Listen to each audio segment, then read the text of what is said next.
Hello, everybody. Welcome back to another episode of Born from Sin. I'm your host, Danielle. Today, I decided that I was going to share my story of what it was like growing up with a mother that was schizophrenic.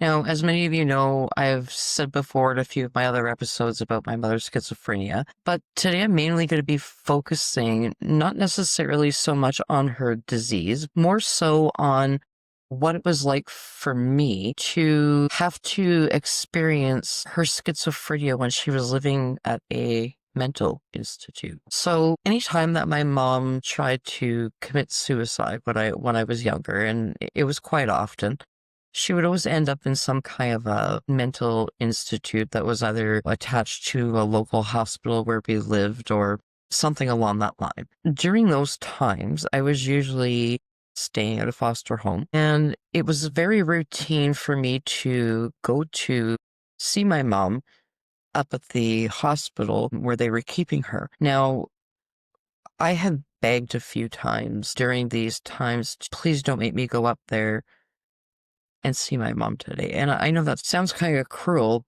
but from my point of view, I was being horrified by what was going on every time that I went up to that hospital. The main issue was when she was having shock therapy. Now, for anybody that doesn't really know what shock therapy is, they literally hook up like these electrodes to your brain, and they send shock signals to your brain to try and avoid certain areas or certain thoughts coming into your brain, or to eliminate some that were there or continuously happening.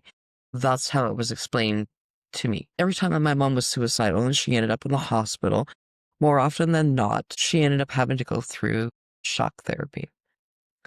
Now, on days where she was okay, or she had been a few days since her last shock therapy treatment, those visits were good. We had dinner together. She'd help me with my homework. And, for anybody else, it might have been a weird environment to be in, but that was my life. I did my homework at a mental institute with my mom because she was suicidal and schizophrenic, and that was my reality. And it's not something that I shared with a lot of people or kids that, I went to school with, because I was embarrassed by that. I had already gone through, being abused by my father from the age of 4 to 11, and now I was dealing with a mother that was schizophrenic. And back then wasn't stuff that you talked about. That was behind closed doors. That was stuff that happened behind closed doors that you did not repeat to anybody. So again, the good days were good ones. And I remember this one hospital that my mom was at in Sault Ste. Marie, Ontario, and there was a male orderly who was absolutely fantastic. I wish I could remember his name so I could shout him out to the whole wide world, but maybe he'll see this podcast and he'll message me. This male orderly that worked at the psychiatric hospital that was attached to the Plummer Hospital in Sault Ste. Marie, Ontario, was absolutely incredible. He always made my visits spectacular. They had Chinese food every Tuesday night, and he always made sure that he ordered extra because he knew that I was going to be there. Every single day, Monday to Friday, that I went up to visit with my mom after school, this orderly would, meet me downstairs at the entrance kind of thing, because I was like 10, 11 years old. And you didn't want any child to walk into a mental institute by themselves. And it's not like my mom could come down there and meet me because of the ward that she was in.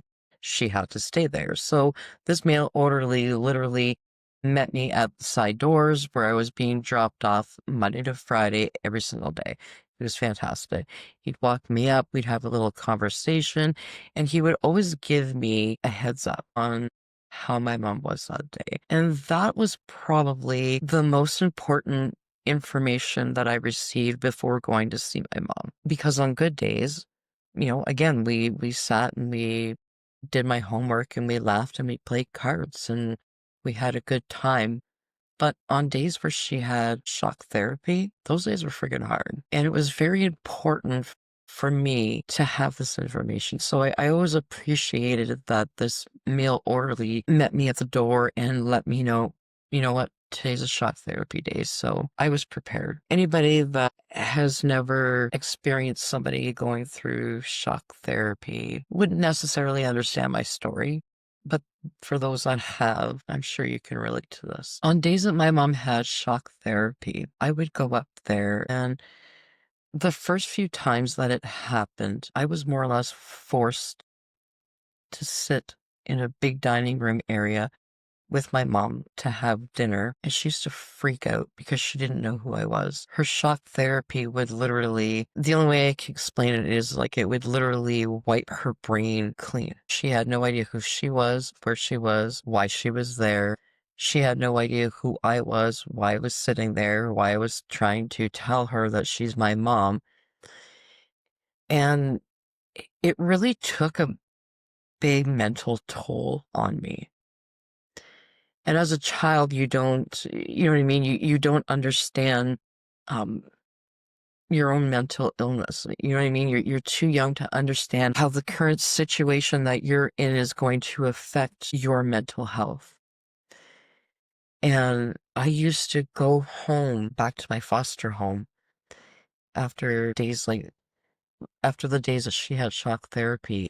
I would cry. I would cry myself to sleep. I wouldn't cry for my foster parents because I knew no matter how much I begged them not to allow me to go up there, they really had no choice in the matter either because it was part of the agreement with the Children's Aid Society. Now, I don't know. Maybe back then they should have really reconsidered overhauling some of those rules because I went through a lot of trauma because of being forced to sit with a mother that did not recognize who I was and screamed and yelled at me, told me things like she hated me and I needed to get away from her because I was trying to hurt her. And schizophrenia was just so much worse after she had shock therapy. And it was probably about 3 visits within a 2-month span that this was a continuous cycle every time that she had her shock therapy, that she would yell at me and tell me that, she didn't love me and that I was not her child, or she didn't know who I was, and it would go on and on and on.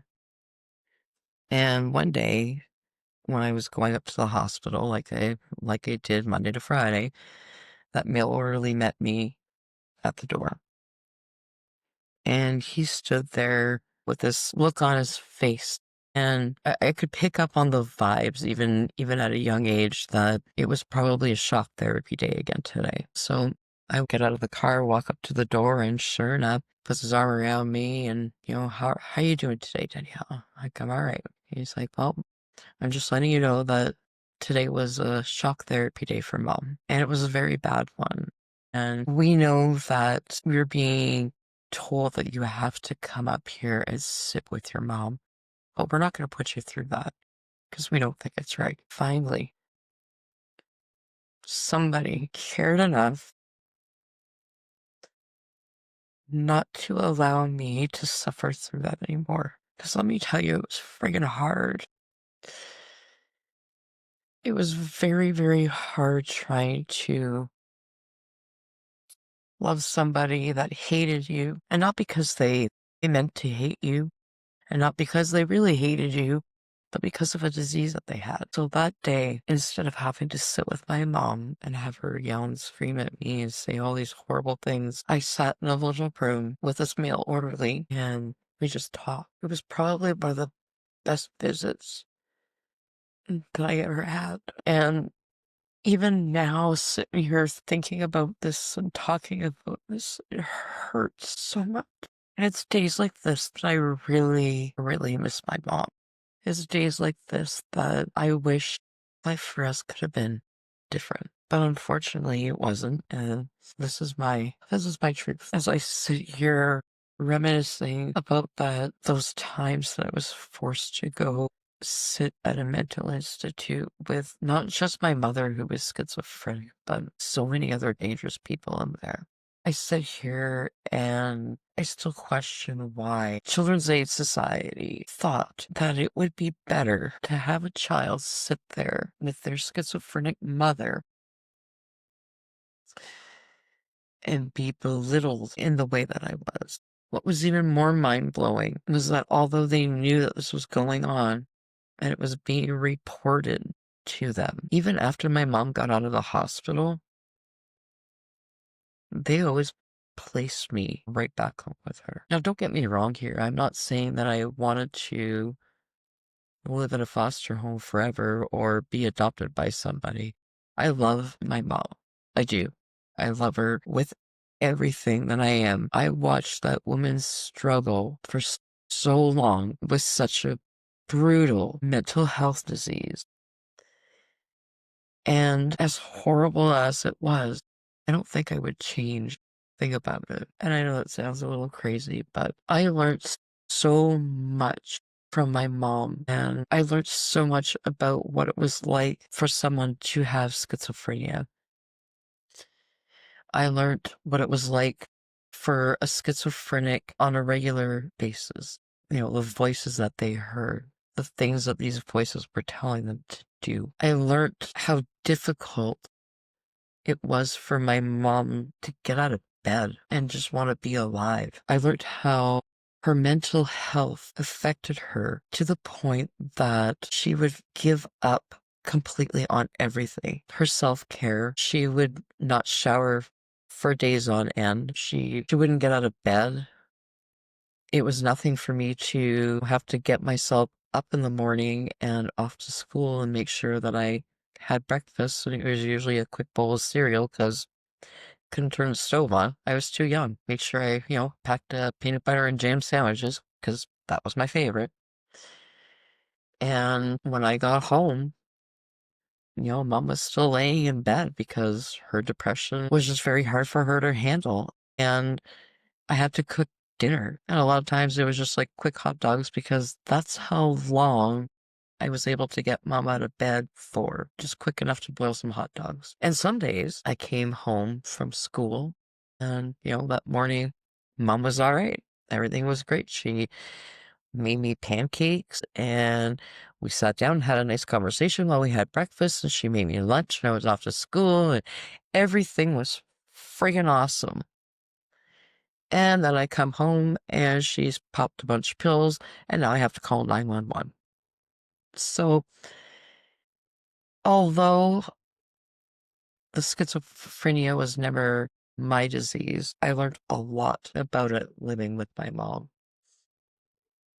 And I honestly think that out of all the things that I've ever had to go through with my mom, being a child that's forced to go up to a mental institute and visit with your parent or with your mother was just probably the most difficult thing that I had to deal with. It was more difficult for me to process how to handle my mom on her days where she had her shock therapy than it was for me to be sexually abused by my father. At that point in my life with my mom, I honestly believed that it would have been easier to go back a few years and not say anything about my father sexually abusing me and allowing it to continue so that I wouldn't have to be sitting in this mental institute and being hated on by my mother, who had no idea who I was. I blamed myself for the situation that I was in, but it wasn't even my fault. And it took me years to figure that out. I had no counselor or anything like that at the time. I had no real guidance other than the foster parents that I lived with at that time. Although they were, they were good people, they treated me well. They did everything by the book. And if they were told to drop me off, they dropped me off. They were told to pick me up, they picked me up. There was not a whole lot of other support in between. It was a job to them, and I get it. That probably would have been the best time for that specific family to step up and not, treat me like I was a job and actually treat me like I was a human being and understand what I was going through. You heard me crying at night. You've come in my room and tucked me in and wiped away my tears and told me that it was going to be okay. But that's all you said. Otherwise, I meant nothing to you. I was your job.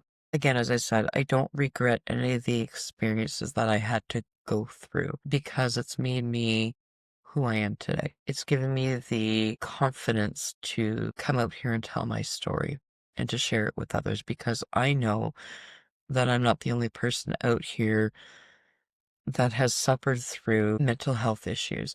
I'm not the only person that has gone through trauma in my life as a child or as an adult. And I think it's very important that people, who are fortunate enough not to deal with any major mental health issues understand what it's like for someone that does. There are people out there that deal with all sorts of disorders.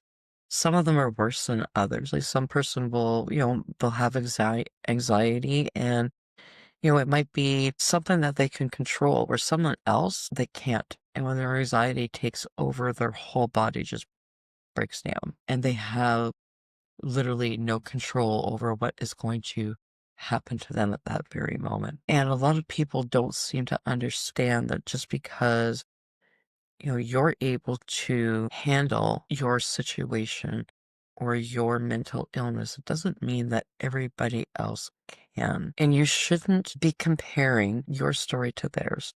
I used to be the person that would, because I find it very important for me to share my story with others. When someone would come to me with a story, with their story, because I had experienced a similar situation, I would always use my story as an example.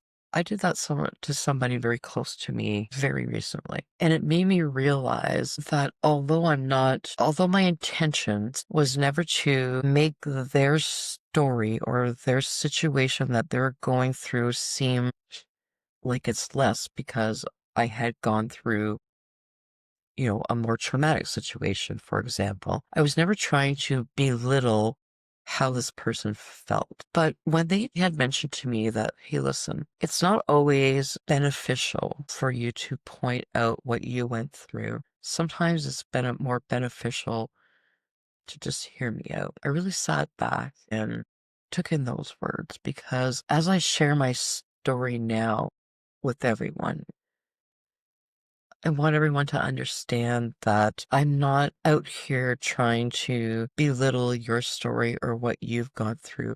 I'm not trying to make my story seem more traumatic than what yours is.